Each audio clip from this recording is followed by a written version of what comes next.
Physical books are worthless. Do we even need physical books in a world of ebooks and Google and AI and YouTube? Well, I'd like to think so. Those books I threw in the trash, I wrote them.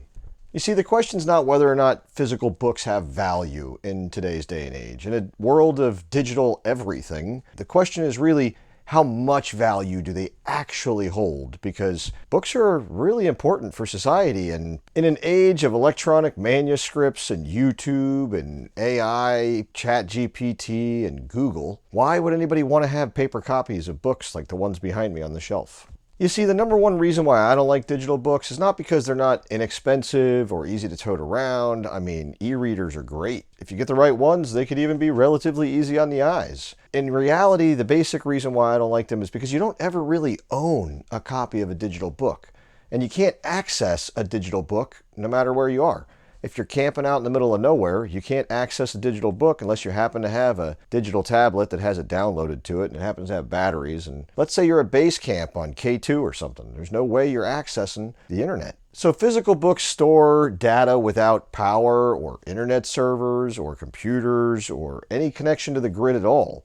I mean, you could read a physical book using candlelight. I mean, people did it for a long time. And you could just read it during the day. You could read it in the hammock. You can read it on a boat. You can read it wherever you are. And you can feel the physical pages in your hands and you can smell the book. And part of that is that it wakes up your brain in a way that an electronic book just can't do. They've done scientific studies and shown that physical books actually interact with different parts of the brain based on physical feel and emotion that you just don't get out of an ebook. And that kind of brings us to the fact that home libraries are actually scientifically shown to increase test scores for children in school. And that's not just regular base test scores, it's test scores all across the board. And the number of books in the home seems to have a direct correlation with how high those test scores actually wind up going. So the more books you put in the house, whether or not the kids are reading them, the higher their scores are going to wind up being. So it would seem that the simple act of having books in the home can actually help your children, and not just your children, but probably you. And I think that the reason for that is probably because when you have books in the house, you tend to see books more often, you're more comfortable with books, and you probably read more books whether you know it or not. So setting that library up can help your whole family and give your kids the boot forward in life that they need. So what is a library, Zach? I mean, that's a pretty loaded question. The internet kind of declares a library as anything over 1,000 books. I have well over 1,000 books, so I guess the internet would allow me to call it a library. But I don't think it has to be 1,000 books to be a library. Some of my neighbors have these tiny little libraries that they have out by their mailbox, and it's just 20 books. And you can go there and you can borrow a book, or you can drop off a book. And that's enough to be a little library. And in your home, your library may be 50 books, it may be 100 books, it may be 5 books. But whatever it is, you should definitely stock them. Because physical books are a wealth of knowledge and data.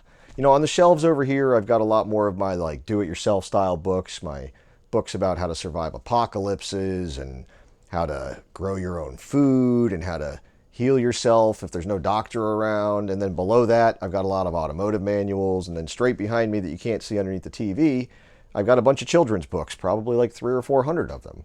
And then on the other shelves over here, I've got a lot more other books. Like I've got books about writing and books about fantasy and sci-fi, and I've got philosophy books. And then go a little bit lower here and I've got books about business and leadership. And then you go a little bit lower still on the very bottom row and I've got a bunch of books about cooking because I love cooking. So you really have to build your library to what you want your library to be. Don't build your library to what somebody else would want. Build it to what you would want and you would need. So what types of books do you need in your library? Well, let's talk about that real quick because this goes back to self-reliance. You can get a book that'll teach you how to do pretty much anything. So if you'd like to grow a garden, buy a book that teaches you how to grow a garden. If you want to fix your car, buy a book that teaches you how to fix your car. And if you want to build a house, buy a book that teaches you how to build a house.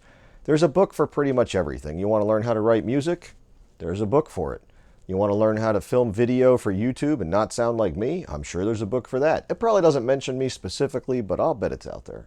There are books for every subject and just about everything. And there's books about emotion, and there's books about fantasy, and there's books about story, and then there's nonfiction books which will teach you pretty much anything you could possibly ever need. And you may not have time to read all the books that you have a desire to read, so that's another reason why a library is great. You can stock those books up, and then when the moment is right, you grab it off the shelf, sit down with a nice cup of coffee or something, and start flipping through those pages. But if I got all the books that I wanted, Zach, wouldn't that be expensive? Well, you obviously haven't seen some of my other videos, because in one of my other YouTube videos I talk about the fact that you could buy books for a relatively low price just by going to the thrift stores, the used bookstores, or even looking on places like Amazon and eBay for older copies. It doesn't really matter if the copies have been used a lot, if they're a little bit worn, if the corners are rabbit-eared or whatever the heck they call it. None of that really matters. What matters is that the knowledge and the foundation is there. So if you have the option to pick up a book for $1 and it's a book of the subject that you like, pick it up, throw it on the bookshelf. What's the worst that could happen? You could have a book that you decide later you don't want to have. But it's a tome of knowledge that otherwise wouldn't be sitting on your shelf. You know, at the thrift store, I usually pay like $1 a book or 50 cents a book. Garage sales are usually about the same. It's like 25 cents to $1 a book. If you buy at a used bookstore, you're going to be paying, anywhere between $1.50 and $10 for a book maybe. And if you buy them on places like Amazon and eBay, and if half.com even still exists, half.com, places like that, you're going to be looking at spending somewhere between like $5 and $10 for a book usually. You don't have to spend a ton of money on every book that you get. I've collected my books up over the past 20 or 30 years, and you should just start collecting yours. When you go somewhere and they're selling used books, flip through it. If you see something that catches your eye, pick it up, throw it on the shelf. Start your collection that way, and eventually you'll have an entire library. You know, another thing about books that we haven't really touched on here is the community. I mean, I guess I kind of touched on it in the beginning. Readers love to share books, and that creates friends who pass knowledge on to each other. And remember, the whole idea of my channel is learn, do, teach. So if you read a book and then you go out and learn how to do whatever it is, and then you can pass that book on to somebody else, and that could be part of your teach cycle. Or you could show somebody else how to do it. I mean, once you've read a lot of books, you meet someone and you instantly think of books that you would really love to give that person because you'd think that they would change their life. And it's because books can change your life. And you get this entire lifetime of experience in one little book. And I'm not saying that on YouTube you can't get an experience from a video. I mean, I've watched videos that could change your life forever on YouTube. But there's something different about the time you spend with a physical book. It's a memory that you keep on a bookshelf, and it reminds you, and you can pull it back off and you can smell it and you can remember the cubby that you were in when you read page 247 or when you read about whatever happened in chapter 29. The physical paper copy of a book is just different. It's different to your brain, it's different to your senses, it's different to how you feel about it, the connection you make with it, and the fact that you get to share it with somebody else. If you want to build your library out, just pick a spot in your house with a wall that's relatively open. You see mine behind me with the TV. And build yourself some bookshelves. Start putting some books on it. It doesn't take up that much space if you do a small wall. I've got almost 1,000 books on those shelves right there alone. So Zach, this video is kind of dragging on, and I just really want to know when we get down to the nitty-gritty, why do you think I should have a library in my house? A well-educated population, and one that is well-informed, probably won't want to live in a 15-minute city and won't want to give all their rights away. So if you want to maintain the freedoms that we have today for the next generation, then we need to maintain the knowledge and understanding of a well-informed population. And the only way we can really do that is with books, because they're the only thing that the government, AI, or anybody else can't just go in and alter and change. When it's an electronic copy, it can be updated, it can be taken down, and you can be blocked behind a paywall. If you have a physical book, there's no paywall. You don't open the page and it says, you didn't pay your fee today, so you don't get to read until you give us $4.99.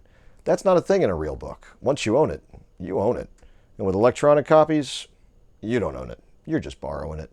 So fight back against the 15-minute cities and get your library started today, because I don't want my life to be behind a paywall, and I don't want that for my grandkids either. That's the official gobbledygook for today. Thanks for watching, like and subscribe. And don't forget to go out there and learn something, do something, and teach something. Ta-ta for now.